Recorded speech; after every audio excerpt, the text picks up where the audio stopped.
Alexandra. J'ai 43 ans, maman de 3 enfants, résidente en Gironde, dynamique, en bonne santé, en forme pour faire face à la vie quotidienne, familiale et professionnelle d'une commerçante. Je n'avais rien contre la vaccination, j'ai attendu le dernier moment, écouté beaucoup d'informations, et j'avoue avoir été obligé pour des raisons médicales, pour le suivi en cardiologie à l'hôpital de mon enfant. Le 15 mai 2021, première dose. Grosse fatigue, douleur au bras, mais ça passe. Le 26 juin 2021, deuxième dose. J'appréhende car les effets secondaires sont plus forts. Grosse fatigue, bras gonflés, mais ça passe. Le 18 juillet 2021, je me réveille, impossible de me lever. Je vais très mal, allongé avec des vertiges, nausées et un état de faiblesse interne. Je ne tiens pas debout. Mon médecin généraliste conclut. Faible tension à 9 et des vertiges périphériques paroxystiques. Un traitement, ça passe en 2 jours. Je n'avais jamais eu de problème avant. Le 31 décembre 2021, drôle d'intuition, mais j'y vais. Mal au bras, fatigue, mais le réveillon se passe bien. Les jours et semaines après se compliquent. Douleurs musculaires dans tout le corps, acouphènes, forte migraine, motricité et faiblesse des mains. Troubles et perte de mémoire, difficulté à me déplacer.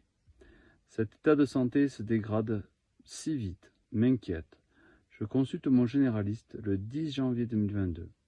Il m'envoie consulter un rhumatologue en urgence pour une suspicion de fibromyalgie. Le 4 février, le rhumato conclut un état de fibromyalgie sévère. Aujourd'hui, mon état de santé ne s'améliore pas.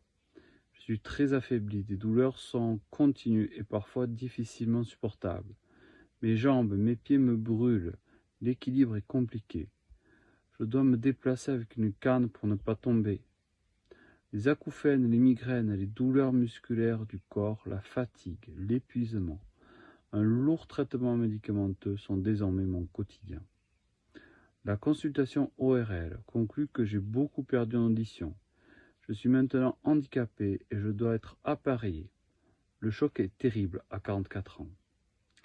J'essaie de ne pas tomber dans un état dépressif, de m'accepter comme je suis maintenant.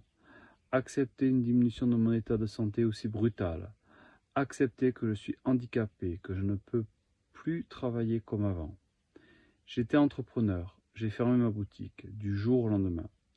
Je me retrouve sans rien. Dossier MDPH, AAH, invalidité, tout est refusé, sauf la reconnaissance de travailleur handicapé. Je ne suis pas assez handicapé. Le médecin conseil de la CPAM a pourtant décidé d'une invalidité, mais elle est refusée par le service administratif. Aujourd'hui, je n'ai pas le choix. Je dois travailler, je suis AESH, 20 heures par semaine. Je n'en peux plus, je suis épuisé. Je décide de partager mon témoignage, car je ne suis pas la seule. Je suis très peu accompagnée, aidée, comprise. C'est normal, c'est la fibromyalgie.